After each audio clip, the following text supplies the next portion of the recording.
Saya nyampe di rumah sakit, langsung diinfus, langsung dicek jantung. Itu saya harusnya 14 hari di rumah sakit, karantina kan, 2 minggu, katanya kena COVID.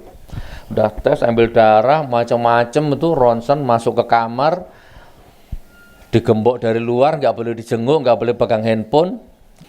Ya sama kasusnya, menebarkan kebencian antar suku, antar ras, gitu, antar golongan, sama.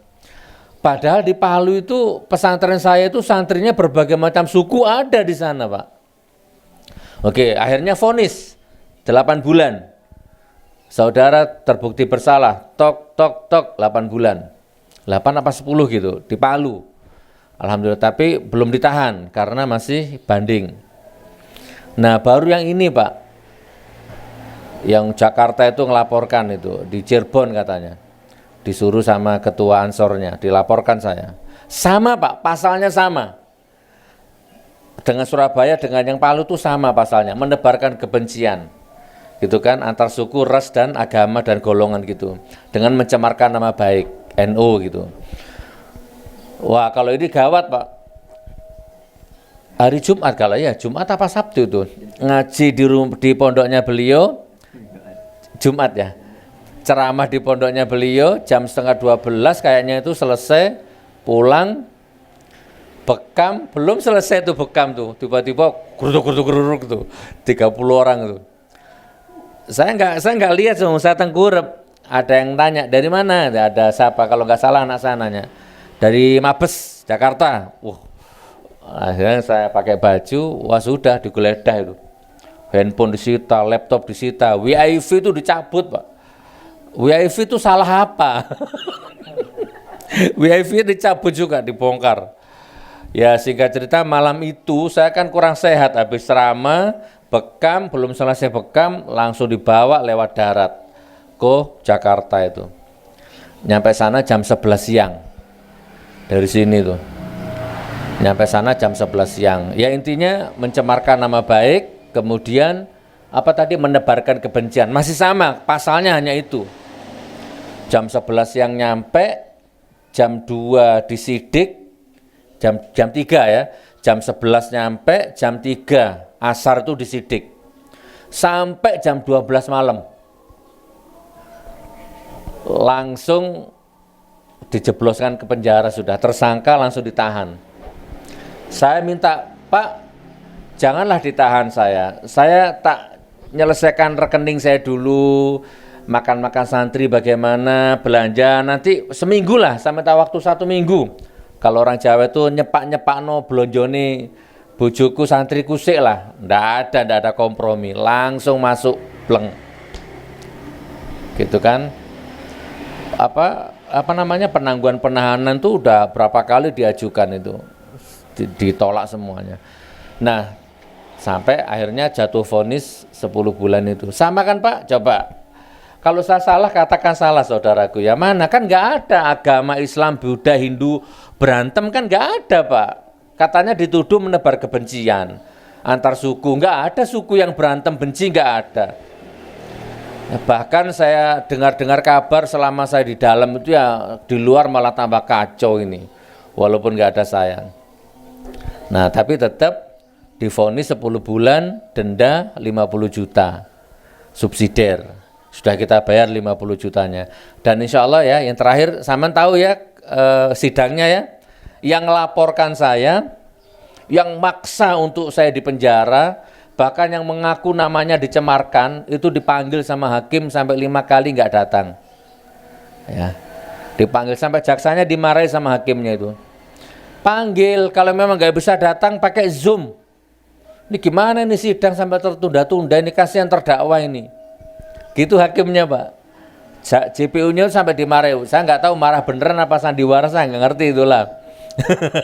Pokoknya gitu. Sampai 5 kali. Zoom aja enggak Pak. Padahal itu yang saya tunggu-tunggu itu. Salah benar, ayo pengadilan sekarang tempatnya ini. Ternyata nggak datang. Dan alhamdulillah intinya sekarang saya bebas. Saya bebas ini divonis 10 bulan, jaksa nggak terima. Jaksanya banding. Saudara Gus Nur terbukti bersalah ya, tok 10 bulan. Jaksanya banding. Maksudnya banding itu nggak terima Pak. Kalau bisa jangan 10 bulan, 2 tahun gitu kan. Ternyata bandingnya ditolak Pak. Bandingnya jaksanya ditolak, ternyata naik kasasi. Coba, apa salah saya dengan jaksa ini apa gitu, kok makso banget gitu loh. Dan ini saya masih digantung nih, kasasinya belum keluar hasilnya. Nah, jadi saya keluar, alhamdulillah sekarang saya ada di sini sama bapak-bapak ini. Saya bukan nyuap jaksa, saya nggak bayar jaksa, nyuap nyogok itu haram hukumnya. Saya keluar karena memang sudah habis masa tahanannya, dan saya nggak nyuap jaksa, nggak nyogok-nyogok macam-macam. Tapi posisi masih digantung, masih ada kasasi. Wallahu a'lam bishawab. Kita serahkan semuanya kepada Allah. Nah saudaraku, doakan, kita saling mendoakan lah ya. Mudah-mudahan kita berjuang sesuai makom kita ya. Yang dengan uang berjuang dengan uangnya, yang dengan tenaga berjuang dengan tenaganya. Sekarang muncul lagi Muhammad KC ya kan. Itu kan kalau di Afghanistan sudah putus lehernya itu kan. Nah, tapi kalau di sini dia masih bisa ketawa-ketawa di WA itu Pak ya. Itu Muhammad KC. Jadi penista agama sekarang semakin seperti ini zamannya. Ya, jadi kalau ada orang menghina Nabi, menghina agama, menghina Allah sampai bagaimanapun nggak dilaporkan Pak, nggak ada yang laporkan. Nah, tapi kalau ada yang menghina organisasi, menghina kiai itu langsung dilaporkan, langsung ditangkap. Masya Allah, kita hidup di zaman seperti ini. Monggo saudaraku dirapatkan barisannya. Ya kalau nggak punya apa-apa, uang nggak punya, keberanian nggak punya, tenaga nggak punya, ya sudahlah minimal doalah.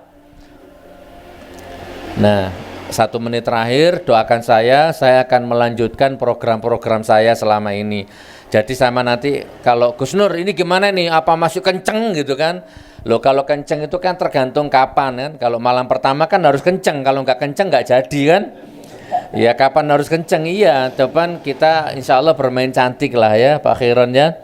Kita bermain cantik. Kemarin saya udah ngomong di Jakarta, kalau ada kekuasaan, ada penguasa ya yang menggusur 1000 rumah misalkan, kita akan bangun 10 rumah itu kan, semampu-mampunya lah. Ada kekuasaan merobohkan rumah rakyat misalkan, ya sudah kita akan membangun rumah rakyat gitu. Di sana rumah dirobohkan, kita di sini bangun. Ya gitulah, semampu-mampunya. Dirubah seperti itu mungkin metodenya ya.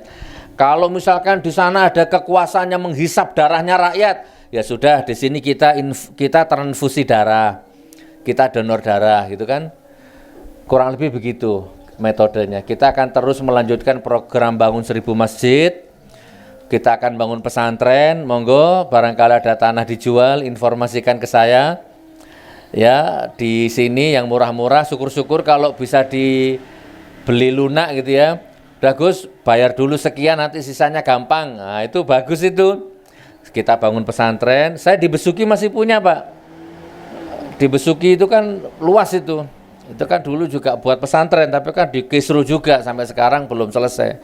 Nah kita akan bangun di Malang, Desa Tirwan juga nawari di Jakarta kemarin.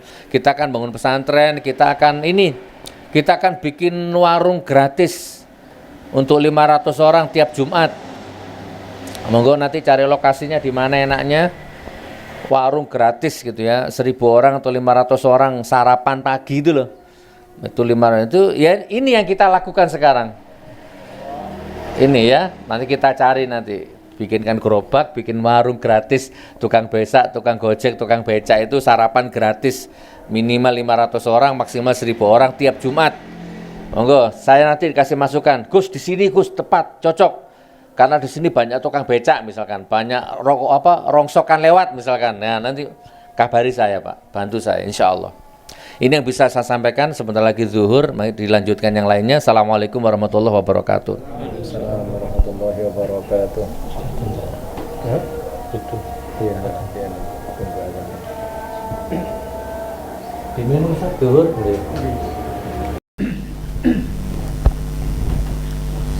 Baik, bismillahirrahmanirrahim. Assalamualaikum warahmatullahi wabarakatuh. Alhamdulillah, mari kita lanjutkan kembali acara kita. Jadi yang pertama yang perlu kita garis bawahi apa yang disampaikan oleh Gus Nur adalah sesuatu yang memang sangat luar biasa ya, untuk menjadi pelajaran bagi kita semuanya. Di antara pelajaran yang bisa kita ambil, tentu yang terbaik adalah kita mengambil bukti atau contoh yang nyata gitu ya, dibandingkan dengan teori. Jadi kalau teori keimanan insya Allah mungkin kita pernah mendapatkannya, tapi insya Allah Gus Nur ini adalah bukti gitu ya, sekaligus menjadi pelaku bagaimana beliau itu menjalani aktivitas sebagai seorang pengemban dakwah yang diuji oleh Allah, dan itu menjadi pelajaran bagi kita. Salah satu yang bisa kita sampaikan adalah ayat dari Al-Quran, inna ma'al usri yusra. Jadi beliau ini secara penilaian orang itu jelas-jelas, bahkan mungkin beliau juga merasakan ya, penjara itu adalah sebagai satu kesulitan ya, sebagai satu kesulitan. Kenapa? Karena akan terputus mungkin akses-akses untuk melakukan segala sesuatunya, akses dakwah dan seterusnya mungkin akan terputus untuk sebagiannya. Meskipun tetap ada celah yang bisa dimasuki untuk aktivitas dakwah. Dan kemudian juga persoalan-persoalan yang lain yang mungkin beliau miliki itu ternyata dengan kesulitan tadi itu justru mendapatkan penyelesaian. Dan inilah yang kemudian menjadi pelajaran yang paling berharga bagi kita semuanya. Artinya tidak selamanya yang kemudian keadaannya itu baik-baik saja itu kemudian bisa menyelesaikan masalah kita. Justru ketika kita mendapatkan kesulitan, mendapatkan masalah, di sanalah kemudian ada pertolongan-pertolongan Allah Subhanahu wa ta'ala. Kapan itu terjadi? Ya ketika kita betul-betul ikhlas menerima dari apa yang menjadi ketentuan Allah untuk kita.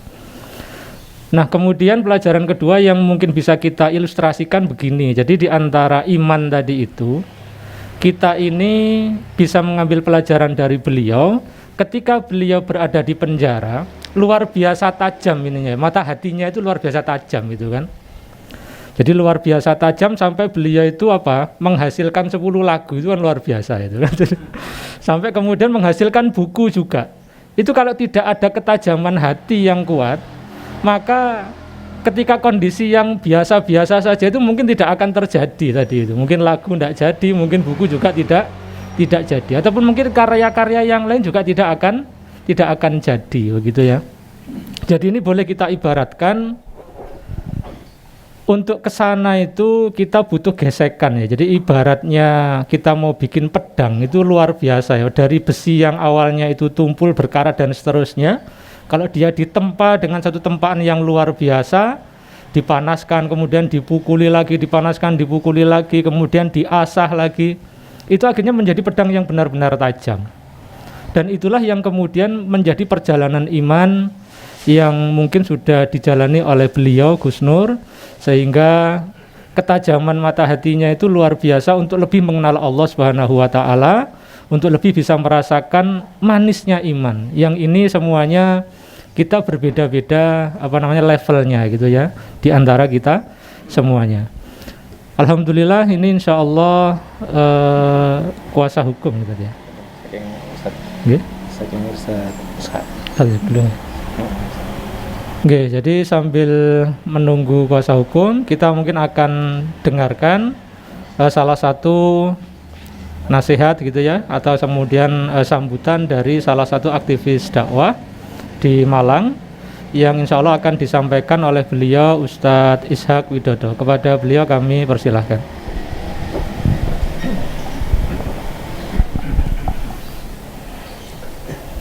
Bismillahirrahmanirrahim. Assalamualaikum warahmatullahi wabarakatuh. Waalaikumsalam warahmatullahi wabarakatuh. Alhamdulillahirabbil alamin. Alladzi hadana li hadza wa ma kunna linahtadiya laula an hadanallah. Asyhadu an la ilaha illallah wahdahu la syarikalah wa asyhadu anna Muhammadan abduhu wa rasuluhu la nabiyya wa rasula ba'dah. Allahumma shalli wa sallim ala sayyidina Muhammad wa ala alihi wa sahbihi wa man tabi'ahum bi ihsanin la yaumil qiyamah amma ba'du. Yang pertama tentu patut kita panjatkan puji syukur kehadirat Allah Subhanahu wa taala.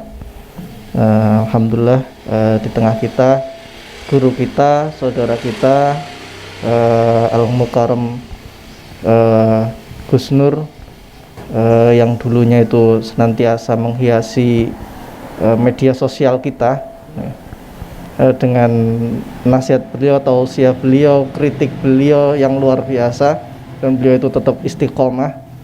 Alhamdulillah beliau itu sudah bebas, kembali bisa bersama kita. Tentu ini harus disyukuri sebagai satu kenikmatan yang diberikan oleh Allah Subhanahu wa taala. Selain beliau tadi sudah menyampaikan bahwa itu kenikmatan yang dirasakan beliau, kita sebagai seorang muslim pun juga merasakan bahwa hadirnya beliau, bebasnya beliau itu juga sebagai satu kenikmatan dan kegembiraan bagi kita semuanya. Alhamdulillah ala kulli hal. Kenapa demikian? Para hadirin sekalian yang dirahmati Allah Subhanahu wa taala, karena kita ini kan diingatkan oleh Allah Subhanahu wa taala, innamal mu'minuna ikhwatun, bahwa sesungguhnya setiap mukmin itu bersaudara, bahwa beliau ini adalah seorang mukmin, seorang muslim, dan kita ini juga sama, seorang mukmin, seorang muslim. Maka apapun itu, dari golongan apapun itu, ormasnya apapun itu, selama masih menunjukkan bahwa kita ini seorang mukmin, seorang muslim, harusnya tetap bersaudara, bukan malah menunjukkan permusuhan dan lain sebagainya, saling gontok-gontokan dan lain sebagainya. Kenapa? Karena tidak ada yang menang dan tidak ada yang kalah, karena semuanya itu rugi. Baik kita sebagai mukmin yang gontok-gontokan seperti itu, yang untung siapa? Ya orang lain, orang kafir. Karena itulah yang diinginkan, umat muslim itu tidak bisa bersatu, terlepas apapun itu mazhab fikihnya dan lain sebagainya. Ketika berbicara masalah furuk, maka harusnya semuanya bisa memahami hal itu ketika memahami tentang syariat Islam. Hanya karena egoisme, karena fanatisme, karena pemahaman yang mungkin belum lengkap, ya, atau karena dorongan nafsu, atau karena fitnah dan lain sebagainya, sehingga atau karena memang kita sengaja diadu domba, ya, maka terjadilah antara satu golongan, antara satu jamaah, antara satu ormas dengan ormas yang lain itu akhirnya dibentur-benturkan dan lain sebagainya. Naudzubillah min dzalik. Maka keberadaan beliau di sini ini patut kita syukuri. Ini menunjukkan bahwa kita ini adalah seorang mukmin yang bersaudara. Ini yang pertama, kita harus menunjukkan bahwa rasa syukur kita kepada Allah Subhanahu wa taala dan kecintaan kita sebagaimana diingatkan oleh beliau kepada Rasulullah. Baginda Rasul sallallahu alaihi wasallam itu mengingatkan kita untuk bersatu. Dan ini adalah wujud kecintaan kita kepada beliau. Mungkin beliau tidak kenal saya pun kenalnya beliau itu juga di media sosial, ngaten gitu, ngapunten niki. Tapi karena beliau ini adalah bagian dari umat Islam, guru kita, ya kita harus saling menyayangi. Maka bebasnya beliau ini kita sambut dengan gembira, ya. Bukan karena yang lain, karena beliau ini Masya Allah luar biasa, istiqomah, ya.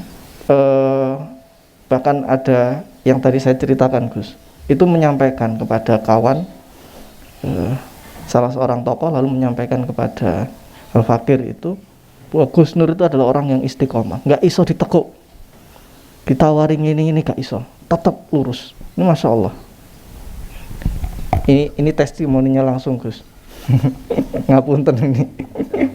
Alhamdulillah bahwa beliau itu selama di penjara, ya, bukan berarti kemudian didiamkan, itu enggak, di lobi-lobi dan lain sebagainya, ya.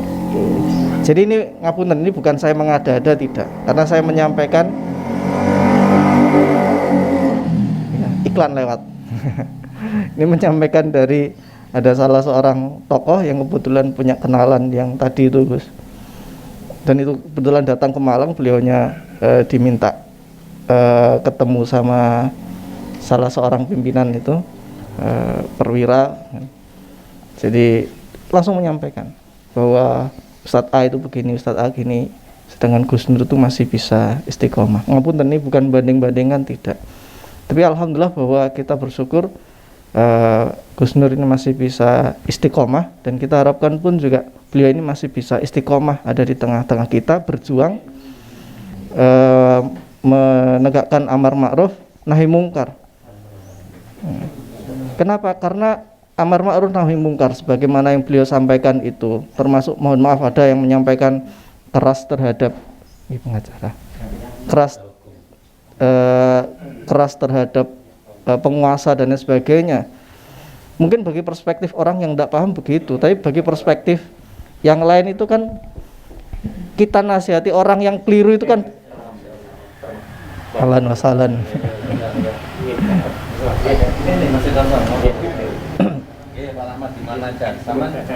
Masya Allah. Ini Jadi ini menunjukkan kecintaan beliau kepada kita, kepada seorang muslim, kepada penguasa, ya, kepada pemimpin-pemimpin kita yang kalau tahu keliru beliau nasihati, mungkin bagi sebagian orang itu keras. Itu kan beliau itu ingin menunjukkan kecintaan beliau kepada pemimpin-pemimpin kita. Ya. Kenapa? Karena nggak ingin pemimpin-pemimpin kita ini keliru.